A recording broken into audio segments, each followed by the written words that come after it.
Coming up on this Patreon bonus episode, we celebrate Pride Month. Welcome to the Big Gay Fiction Podcast, the show for readers and writers of gay romance fiction. If you can read it, write it, watch it, or listen to it, these two guys are going to talk about it. Now, here are your hosts, Jeff Adams and Will Knaus. Welcome, everyone, to the June 2018 Patreon bonus episode of the Big Gay Fiction Podcast. I'm Jeff, of course, from jeffadamswrites.com. And once again, I'm your friendly neighborhood Will from willknaus.com. Hi, everybody. Thank you so much for another month of your... generous patronage. You said patronage. I almost said patronage, which is not a word. Well, maybe we should make it a word. Perhaps. This was our biggest... May was our biggest Patreon month ever. So thank you for continuing to support the show. Welcome to those of you who are new over the past couple of months as we've moved our amount of patronage. See, I did say it right that time. It's going to be a problem the entire show now. We very much appreciate it. In fact, yes. Your patronage, how many more times can I say it, really came in handy this month because we had to buy a new microphone. The microphone we had after 2.5 some years decided it was done. And so we had to get to our local Best Buy. That's why there was a couple episodes where the interview portions had some rough audio on our side because the microphone was dead and we were using a different one and it just wasn't quite the same. So we appreciate that you can help us go out and buy a mic. See, it's pretty. It's blue. And now you can appreciate our lush, dulcet tones. Oh, goodness. How you doing this month? I'm okay. How are you? I'm good. I'm getting used to living in a warmer place for June. Here in Central California, I think we're considered in the Sacramento Valley, I think. Mm-hmm. It gets toasty here, folks. We've been in the 90s. We've touched 100 a couple times. It's been warm, and yet I haven't melted here because there's not that much humidity, which is kind of nice, and it's usually breezy. So I'm adapting to the idea of a warmer summer. The weather, of course, was perfectly lovely. Was it past last weekend? Yeah. Last weekend, we celebrated Sacramento Pride, and we went downtown to the mall in front of the Capitol to check out the scene. Yeah, I enjoyed that. It was great to see. As we arrived, the parade was going on. We were hanging out with the Queer Sacramento Authors Collective that Scott Coatsworth, who's a friend of the podcast, has assembled with writers who are in the area. Some of the folks you would know most likely from the podcast and from best-selling authordom. Amy Lane's in the collective, Pat Henshaw, Ellie Franks, and some others were all down there hanging out with us at the Cusack table. We met a fan of the show whose name I can't remember if it was ever told to us, but it was kind of cool that somebody who actually listened to the show came up to the table and hung out with us for a little bit. Sorry, we don't know your name if you happen to be a Patreon. Thank you, wonderful stranger. Yes, wonderful stranger who hung out for a few minutes. But it was great to see how vibrant the community is here in Sacramento because it was busy. Once that parade was over, man, the Pride Festival, as it was called, was a bustling activity area. So, yeah, I'm glad we're somewhere now. Not only that we get to be around other authors who write in our genre, but that there's such a good community. You'll meet more of that community actually in the June 25th episode, so the episode that'll come out the Monday after this does, because we actually spend some time with one of the board members from the Sacramento Lavender Library. And that's another thing I like about living here is that we live now with this place that has that library in the same way that the Queer Center in New York had a library and now has a bookstore to keep those books out there, give people a safe space to go engage with the books and or to just be around community because that library has a lot of community activities as well. So I hope everybody will tune in and listen to that too as part of their Pride Month activities. what more do you have for us this Pride Month episode? Well, for Pride Month, I wanted to try something new for our bonus episodes. I thought we would start taking a look at classic gay films that you may or may not have heard of. I would like to discuss this month, in honor of Pride, I'd like to talk about the groundbreaking Boys in the Band. I'm holding up a copy of the play by Mark Crowley. Boys in the Band has a storied history as both a play and a movie. Super quickly, The Boys in the Band is the story of some friends who gather in a New York apartment to celebrate the birthday of Harold. It's Michael's apartment, and he sort of acts as the ringmaster of the evening. Things start out wonderfully light and fun. Then summer storm hits, and the action moves from the terrace back inside, where a particularly brutal telephone game occurs, and we learn some of the difficult and dark pasts of some of our assembled characters. The play was groundbreaking when it was first produced in 1968 and widely celebrated. It was an incredibly hot ticket when it premiered off-Broadway because it was genuinely the very first time gay men were represented on stage. And it was a wonderful, amazing, cutting-edge thing. If you think back to the very late 60s, a lot of really new, groundbreaking stuff was happening. On Broadway, you had the rock opera Hair, which not only contained popular music, but nudity as well. There was also Edward Albee's Virginia Woolf, which was really taking drama in a completely new direction.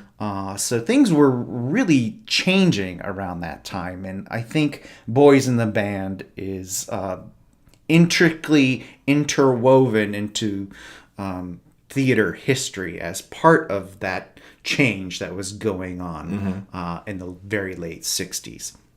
Now, of course, Stonewall happened in 1969, and what was once celebrated, it was almost like a switch was flipped, and people began to look at the play as antiquated.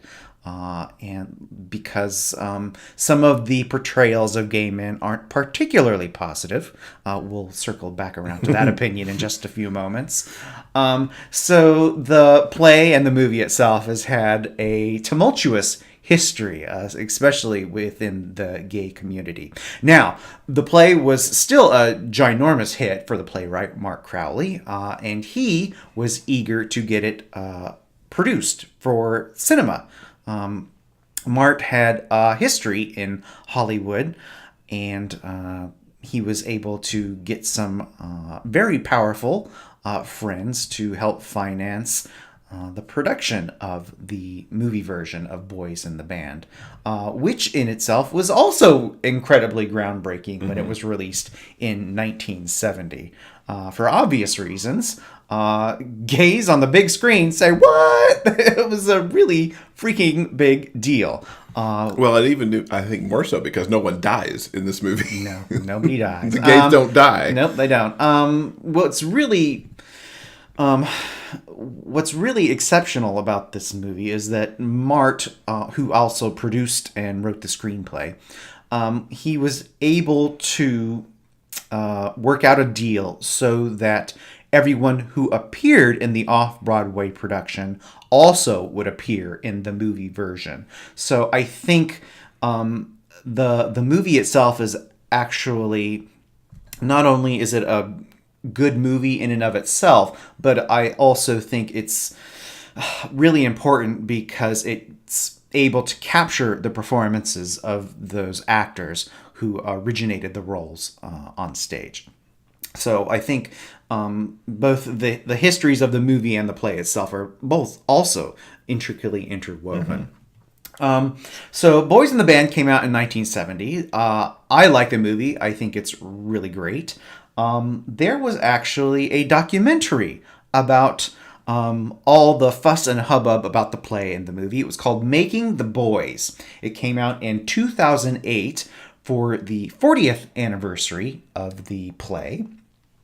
And it sort of chronicles Mart Krause. The documentary is mainly about Mart himself because he's a genuinely talented and very interesting guy with a lot of connections and a lot of history in both Hollywood and New York. It chronicles his struggles in L.A. He eventually made his way across the country to New York, where the little play that he happened to write got mounted in a small off-Broadway venue and became a humongous smash hit. It chronicles the making of the play and the run of that play over several years. Like I mentioned, this particular documentary also chronicles the making of the movie and all of the interesting behind the things stuff. Patronage. And all the stuff that went on behind the scenes to get that movie made. It also takes a look at the history and what happened to the various actors after the play was over. And it takes a look at Mart's career after the success of Boys in the Band started to wane. It's after Boys in the Band, Mart did write other plays. There were certain problems with getting them produced. Some of them weren't particularly successful. And he went through a particularly dark time. He finally, his very good friends, Robert Wagner and Natalie Wood, said, why don't you just come back to Hollywood and help us out with this little show RJ is doing called Heart to Heart. He was one of the producers, and I believe he wrote some of the episodes. I believe he did, yeah. Like I said, a really interesting guy. He knew some incredibly interesting people. So I highly recommend you check out Boys in the Band, the movie, and Making the Boys. I don't believe these are streaming for free currently, but you can certainly rent them at all of the normal places.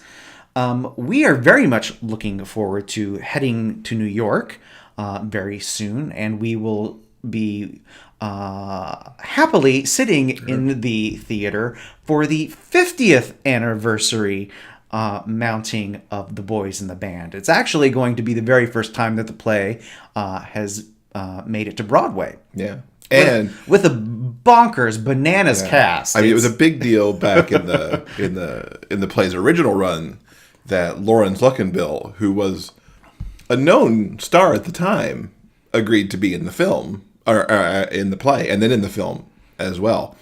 And they've certainly cast Boys in the Band, the revival, with, I mean, a crazy big cast with Matt Bomer and Jim Parsons and Zachary Quinto, Andrew Rannells, and Charlie Carver, who folks know from Teen Wolf. And I can't wait to see how this moves into they take this play and put it up on Broadway in this day and age. I know it's gotten some pushback that of all the gay plays that could go to Broadway, you know, why is it taking this particular one from the past? And your eye roll is completely right. I mean, this is important gay history. Nobody says that thing about Angels in America. And Angels is as important of a piece of gay history as Boys in the Band is. I 100% agree. I 100% agree. In fact, I mean, that the timeline there from Boys set in the 60s to Angels, which is set in the late 80s and 90s. There's a timeline there, and eventually there'll be, you know, the plays that click in after that. Because I don't think we've had a seminal gay play since Angels. There have been good ones for sure, but I think those two. And we also get to see angels on this trip that we're going on, which is actually the week that this bonus episode lands in your Patreon inbox. Really quickly, as I mentioned before, the play and the movie itself does have a complicated history. A lot of people like it, like me. A lot of people hate it. And me, I like it. Which is perfectly okay. You are within your right to not like a particular piece of art.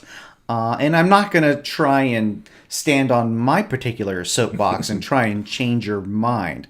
But I think if you look at the play within the context of when it was originally produced and what it was trying to do, I think it's, number one, it's very important. Number two, Mart wrote incredibly funny. The play is really damn funny. Yeah. It's incredibly heartfelt. There are parts of the play that are actually brutally honest and difficult to watch. So I think as a piece of art and a piece of theater, I think it's just really damn good. And I think if you're of the opinion that the dismissive opinion, let's say that it's just, it's a bunch of bitchy queens at a birthday party and it's not representative of the community as a whole. Well, no piece of art should have to represent any community as a whole, first and foremost. And I would have to argue that the play is not about a bunch of bitchy queens. There's Michael, whose apartment the play takes place in, undoubtedly does have some issues. And the evening during which the play takes place does take some very dark turns. I think it's really Michael, a single character, who has the most issues. I think the friends who gather for this particular birthday party are all dealing with being gay in the late 60s the best way that they know how. And I think as the play proceeds and the evening wears on, that we can kind of empathize with where each of the characters are in their lives and how they deal with being gay at a time that's particularly hostile. A time not unlike now, which I think is a perfectly legitimate reason for this play to be revived in 2018. Yeah, I think that's actually true for both this and Angels. Yes, also, most definitely. very definitely. It's great that those two are sitting on Broadway right now, mere blocks from each other. Yeah, so I'm looking forward to that immersion next week. Shall we head on to our questions? Our question that we asked folks? Question of the month. Question of the month. So, of course, being Pride Month, we asked our collection of guests recently, what does Pride mean to you? And we have quite the lineup for this answer. We've got Krista Tomlinson, Julian Winters, Charlie David, Seth King, Trevor Neely, who is with the Lavender Library here in Sacramento, our contributor Brandolin, as well as TJ Clune and Kurt Graves. So let's check those answers out. To me, Pride is just a chance to celebrate and just get out there and just be positive and show everyone, who the community is and what the community is about, and just a chance to me to just be happy. I normally cry every year from some blog post will come up and I'm like, oh, it's so true. So, I just like to have the opportunity to just kind of celebrate and be positive and happy, and just, seeing the rainbows and everything is just, I love it every year. I don't really go to the parades. I went to the one in 2015, right after the Supreme Court decision on marriage equality. I went to that one with my friends and my niece. But other than that, I don't really go to the parades because it's hot here in Houston and the traffic. But so I like to celebrate online because I'm inside in the AC. But that's what it means to me, just a chance to celebrate and just, and look forward to the future, I think. Pride means a lot to me. I was a closeted teen, So I watched Pride from afar, and I mean afar, as in I grew up in a household where it wasn't even on TV. My parents wouldn't even show it, anything that was covered on the news. So Pride means a lot to me because it's something I experienced in my early 20s. It was an eye-opening experience to be embraced by so many people, but also just to walk around, and I was nobody. I was nobody whatsoever. I was one amongst many, and that was wonderful. It didn't feel like I was standing out, even though I was wearing, my pink shirt, and I was, happily just being myself.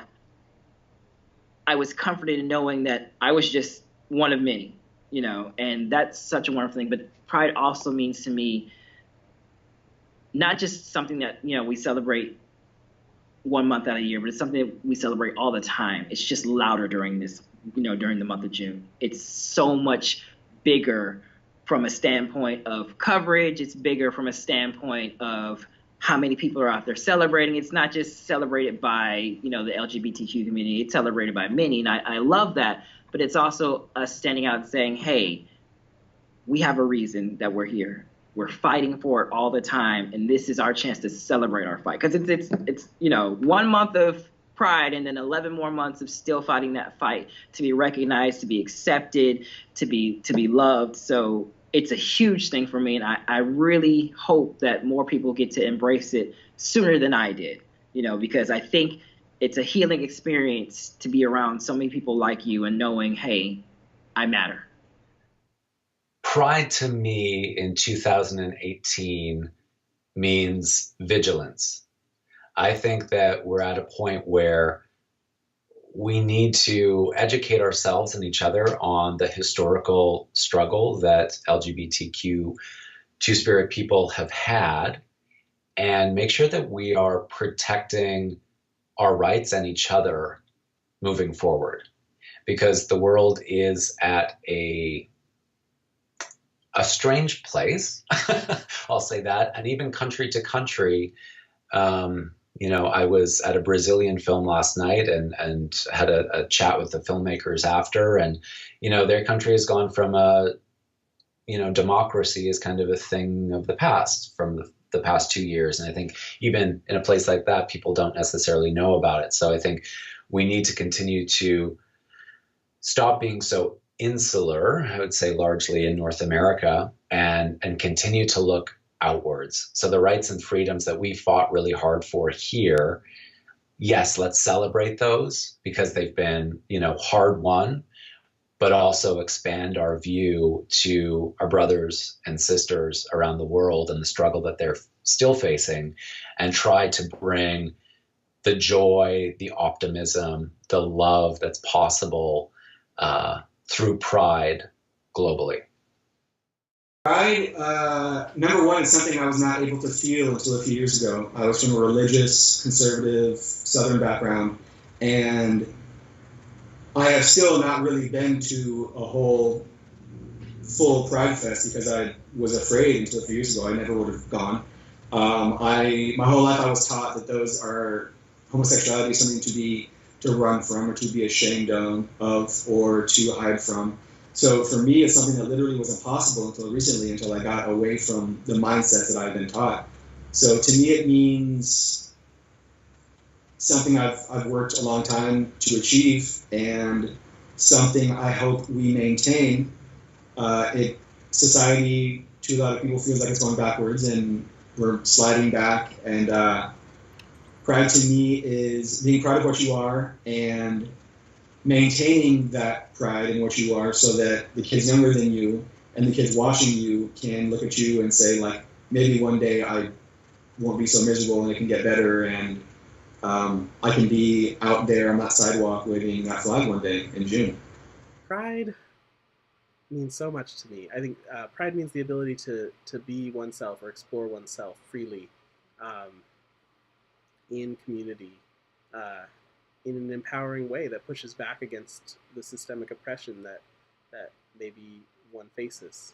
And I know, and definitely that LGBTQ folks face and have faced throughout there's not a lot you can say throughout U.S. history, and I'm always telling my undergraduate students, like, do not start your paper with throughout U.S. history. But I think it's safe to say that throughout U.S. history, there have been systems oppressing, marginalized communities, such as LGBTQ people and people of color. So pride is to be able to resist those systems that maybe hold one down. Pride is being yourself, being able to be out there and do what you want to do, how you want to do it, without needing to worry about others and what other people think of you. It's all about, I don't want to say acceptance. It's about confidence and being yourself, which I see every day with my son, the one who, wears a rainbow dress to school and doesn't care.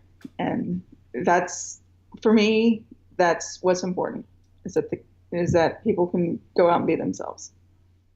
Pride, to me, obviously, in this day and age, is having a voice and being able to speak out against what is going on in our current political climate. I think that we need to stand tall, be proud, and speak out against what is the injustice that's going on at this moment in time. I mean, think about it. It's Pride Month. It is our month to be proud of who we are. And then you have the fucking Supreme Court talking about how the bakers are allowed to not serve the gay cakes, or the cakes from the couple that wanted it. And it's just, man, don't be a fucking dick, So it's just have your voice, speak up, speak out, and take care of each other. God, when I first saw this question, it kind of scared me a little bit, because I'm from a small town in Wisconsin. Until 2 weeks ago, I've lived most of my life in a city that had less than 50,000 people in it. I've never been to like a pride festival. I've never been a part of like any real gay groups. Like, I was really lucky that when I came out in high school, my best friend came out at the same time as me. So like I had that tiny community. But living in small town Sheboygan, Wisconsin, the queer community has never really been something that I have identified with. So I was like, what's the context of pride for me? And much the same as what TJ said, for me, it's about visibility. It was making the decision to not hide who I was. And to, at times, even when it maybe didn't make sense, to speak up about the fact that, I'm gay. We just took a trip to Springfield, Illinois last week, and I wouldn't think it, but that's far enough south that you're already hitting the Bible Belt. And this phenomenon happened that when my husband and I went out to eat, every single waitress asked us if we wanted separate checks. And it's been a long time since that's happened. Since marriage equality, you see two guys with rings on their fingers sitting at dinner, and fewer people have asked that question. And it was taking the moment to announce the gayness, and to make sure that you're seen when there are still so many people in so many parts of our country, not to mention other parts of the world, where you may be in front of them, but they can still not see you. And I think our young people, like TJ was talking about, our 15, 16, 17-year-olds, they're coming out with abandon and they don't care, and they're gender nonconforming, and they don't work. They'll ask what pronouns you want to use. They're woke as fuck, and they don't care who knows it. And that's fantastic. But it's a long time before that generation takes over the world that we live in. And so pride to me is being visible. It's being vocal, like TJ said. And it's, even when it's uncomfortable, living your life authentically, to make sure that the people around you can't not see you. Thanks to everybody who spent a little extra time with us to answer that question. And to let you know, because you're like, I haven't seen anything on the show with TJ and Kurt. TJ and Kurt will actually be joining us at the end of July to talk about TJ's release, Raven Song. Mm-hmm. So, Sir? Don't ask me first. I want to hear your answer. You want to hear my answer Well, first. I haven't heard the answers to all these in all these interview questions just yet. So I want you to go first. And if I answer and start repeating what they said, you can tell me to shut up. Well, no, because, I mean, none of these people who did this got to know what anybody else said. And the only person who got to hear anything was Kurt, because TJ decided to go first. Okay. Well, you go first. Fine, anyway. I'll go first. Yeah. So I've actually had thoughts about this since kind of when we moved, because the move in particular started a whole other cycle, really, of coming out. You know, we've moved into a new apartment complex. We've moved into a new neighborhood. We've moved into a new area. And so there's all the different subtle coming outs that happen when you do that. You move and you sign this new lease, and we're husbands, not just roommates, and you meet your neighbors, and you kind of click through all these coming outs all over again. And you really, there's no other, I guess, class of people that have to do that over and over again. And I will actually, I'll reference actually a part of the answer that Kurt gave, that he also recently moved, and he's moved into a slightly more conservative area. And when he and his husband go out, are those separate checks? And it occurred to me, we've actually had that here a little bit too, because we're not in Sacramento proper. We're in a slightly more conservative place, although it's not horribly conservative from anything that I've seen. But so part of pride to me is that you're always willing to take that moment to be out and to be visible. I don't hide the fact that I'm married to this lovely person here. There's also a subtly part of just being visible. And sometimes maybe you don't know if it's an ally or actually that I'm gay, but I do wear the rainbow watch band on my iWatch. And it's interesting to me that particularly in Texas, not one trip that I make to Texas goes by that somebody says, nice watch band. And there's a little subtle kind of nod that goes with it. And I've had it from guys, and I've had it from women, and I've had it like restaurant busboys will divert to my table where they've never been by before, but take the moment to be like, I like the watch. And just that little bit of visibility, and this was a through thread in a lot of the answers that the authors gave, but it's the pride in being who you are, the pride in being visible when you can be visible, because you're that kind of beacon of hope for the people who can't be for whatever reason, whether it's because they live in Texas or they're just not comfortable being out yet, but they see that representation moment. And I hope I never back off from that. If there's ever a scenario where it was like, should I change somebody's pronoun on who they think my spouse is, or whatever that is. That was a rambling answer. But it's so important, I think, to have that visibility in these bonkers times that we live in this country right now, too. To just try to stand proud and be out there for those who can't, and keep up the visibility and keep up that resistance against those who would try to shut it up. Your turn. So what was interesting about what you just said, for some reason last night, I don't even remember why, I was thinking about when we were first going out and we had to establish what we were to each other. Mm-hmm. Do you remember that? It's 23 something years ago. a million billion years ago, where we had to go through the absurd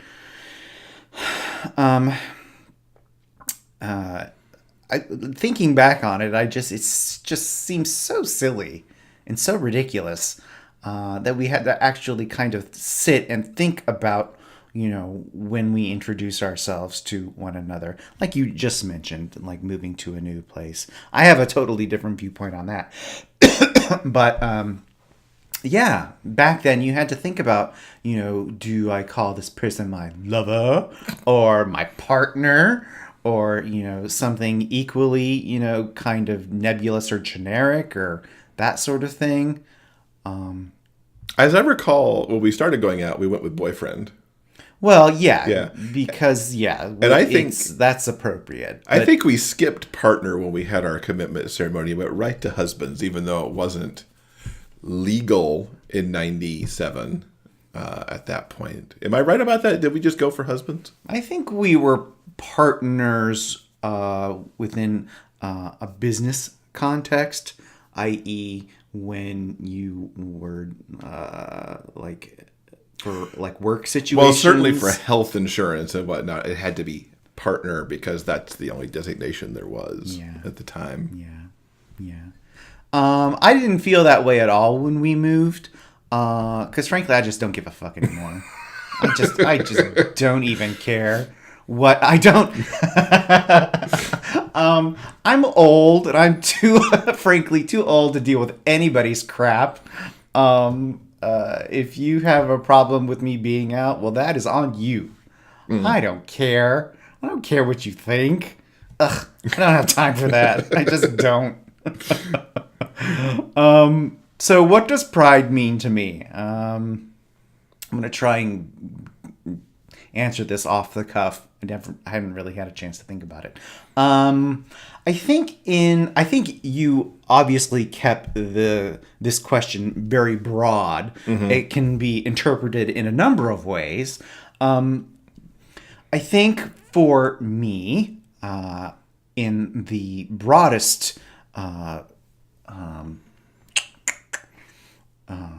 definition of the word, I think pride is the innate something in yourself that you can, I think that we all work on throughout our lives, finding our own lane.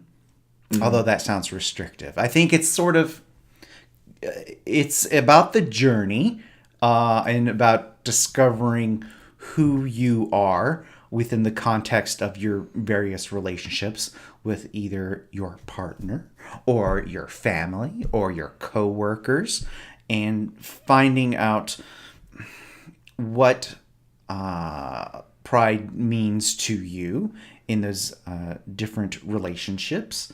And I don't think this necessarily even